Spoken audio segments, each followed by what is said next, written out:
संस्थापक श्री लखन सुबोध साहब को क्रांतिकारी सैल्यूट, जिन्होंने मानव समाज के हित और उनके न्याय के लिए एक ऐसा मूवमेंट खड़ा किया जो आज छत्तीसगढ़ और भारत की राजनीति में उबाल खड़ा कर दिया है। साथियों, आज मैं ऐसे विषय पर अपनी बात रखूंगा जो देश में मनुवादी फासिस्ट हिंदू राष्ट्र की जो बात हो रही है, वे किस लक्ष्य मिशन पर काम कर रहे हैं। वे वैदिक व्यवस्था को कैसे यहाँ के जो गरीब मजदूर, किसान, महिला, इन सब के ऊपर में थोप कर इस देश के पूंजी और भूमि के अंदर गड़े संपत्ति को कैसे अडानी, अंबानी जैसे महाभ्रष्ट पूंजीपतियों के हाथ में सौंप देना चाहती है। साथियों, आप सभी जानते होंगे इंद्र का राज कैसे चला। उन्होंने कैसे कृष्णवंशी जो लोग थे उनके महिलाओं के साथ में कैसा अभद्र व्यवहार करते थे, कैसे महिलाओं के साथ में बलात्कार करते थे और उनके दूध, दही, इन तमाम खाद्य पदार्थों को लूट छीन के मारपीट करके शोषण करते थे। आज वही मनुस्मृति को लागू करने के लिए भाजपा आरएसएस की सरकार देश में मनुस्मृति को लागू करना चाह रहा है। आपको पता होगा, ये जो मनुस्मृति है वो चिल्ला चिल्ला के कह रहा है कि इस देश के शोषित, पीड़ित, मजदूर, महिला, इन सबको अपने बस में कर लिया जाए और उसे कोड़े मार मार के उनके चमड़ी और उनके मांसों को उखेड़ दिया जाए। इस तरह का शासन इस देश में प्रायोजित ढंग से लागू करने की कोशिश हो रही है। साथियों,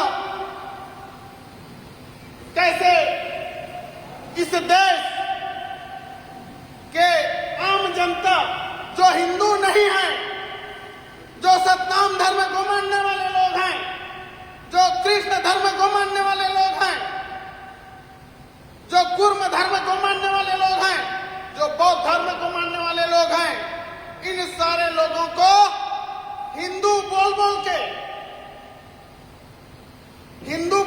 के कहा जा रहा है कि तुम हिंदू तो हो, हिंदू कहां तक हो, जब तक तुम्हारे साथ हम शोषण करते रहेंगे और जब आप अपने अधिकार का बात बोलेंगे तो वहां पे ये मनुस्मृति के वंशज, मनुस्मृति के मानने वाले लोग, भाजपा, आरएसएस, फांसीवादी लोग यही बोलते हैं कि तुम शूद्र हो, तुम चमार हो, तुम तेली हो, तुम्हारा मुख देखना पाप है। यादव को बोला जाता है, अबे तुझे तो जो है 80 साल में बुद्धि आती है। किसी को ठठार बोला जाता है और यही शासन इस देश में भाजपा, आरएसएस पूरी ढंग से स्थापित करना चाह रहा है। इस व्यवस्था को कैसे हमें जड़ से उखाड़ने की जरूरत है, कैसे मानवतावादी संविधान को स्थापित करने की जरूरत है, हमें कैसे संगठित होकर लड़ने की जरूरत है। ये साझा मोर्चा साझा मोर्चा बनाकर एकजुट होकर और अपने धर्म का जो कालम है उस धर्म के कालम को अलग कहने, गिनाने और लिखाने की जरूरत है। जहां भूमि संपत्ति का छीना झपटी हो रहा है, इसके पूर्व में भी ऐसे ही शासन सत्ता रहा। जब गुरु घासीदास ने, रामा राय ने, दोनों ने मिलकर इस धरती, इस छत्तीसगढ़ के धरती को कैसे राजनीतिक पटल किया था, कैसे छत्तीसगढ़ के भूमि संपत्ति को मराठा पेशवाओं यहां से जब लूट के लेके जाते थे उसको रोकने का काम किया। उस आंदोलन को समझने की जरूरत है, उस मूवमेंट को समझने की जरूरत है और एक साथ लड़ने की जरूरत पड़ रही है। साथियों, अभी वर्तमान में ये सरकार और उसके संरक्षित गुंडे बजरंग दल के आरएसएस के गुंडे कहते हैं ये तो पंथ निरपेक्ष है, धर्म निरपेक्ष नहीं है।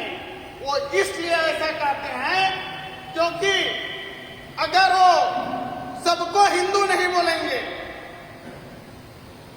तो उनका जो गुंडागर्दी है, जो विभिन्न धर्म, विभिन्न जाति के लोगों के साथ में मारपीट कर रहे हैं, तो वो अकेला महसूस करेंगे। साथियों, आप सबका पता होगा कि ये जो सरकार और ये उनके जो संरक्षित गुंडे हैं, जब वो अन्याय अत्याचार करते हैं तो जो न्याय करने वाले लोग हैं वो आज न्यायपालिका को अन्यायपालिका बना दिया है। महिलाओं के साथ में बलात्कार किया जा रहा है और ये अन्यायपालिका में बैठे हुए लोग बोलते हैं कि महिला अगर किसी का शादी हो जाता है तो उसके साथ बलात्कार नहीं हो सकता। क्या ऐसी सत्ता को हमें रखने की जरूरत है? ऐसी सत्ता को उखाड़ फेंकने की जरूरत है जहां पे महिलाओं के साथ में शोषण होता है, मजदूरों का हत्या होता है। एक मजदूर राम नारायण बघेल, जिसका केरल में आरएसएस के लोगों द्वारा हत्या कर दिया जाता है और कहा जाता है ये बांग्लादेशी है। मतलब ये है, आप ये भाजपा सरकार छत्तीसगढ़ में हमारे लोगों को, हमको रोजी मजदूरी नहीं दे सकता, शिक्षा से वंचित कर रहा है और जब हम दूसरे राज्यों में काम करने जा रहे हैं तो ये अपने संरक्षित गुंडों से बुलवाते हैं ये बांग्लादेशी है, इसको मार के खत्म करो।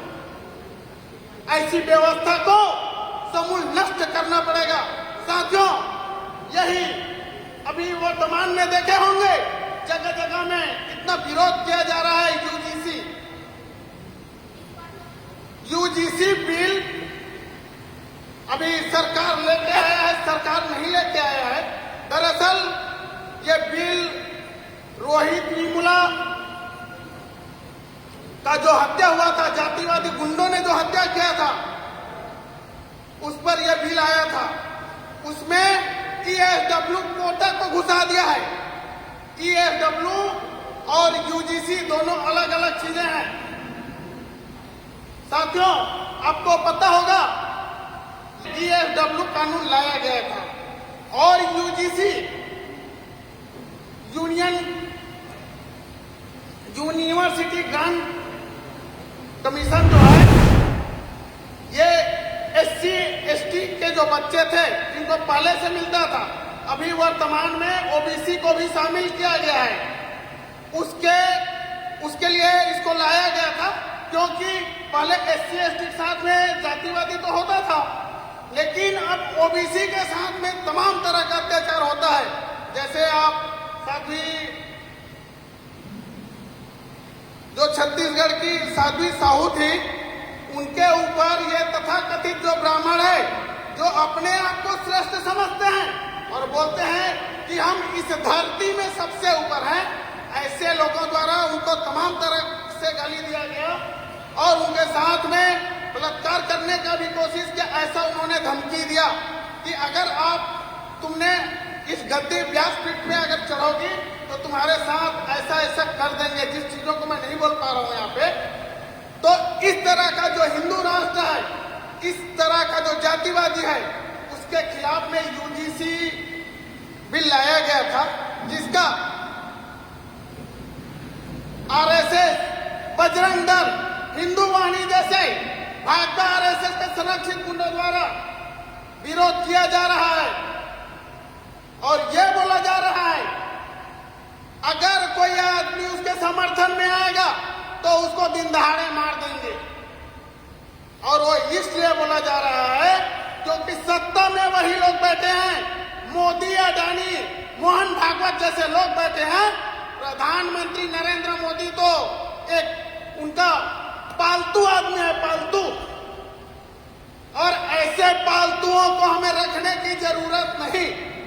अब समय आ गया है साथियों कि हम सबको तेली, कुर्मी, राउत, नाउन, धोबी, कहार और तमाम श्रमिक वर्ग के लोगों, महिला, मजदूर सबको एक होकर इनको हटाने की जरूरत है।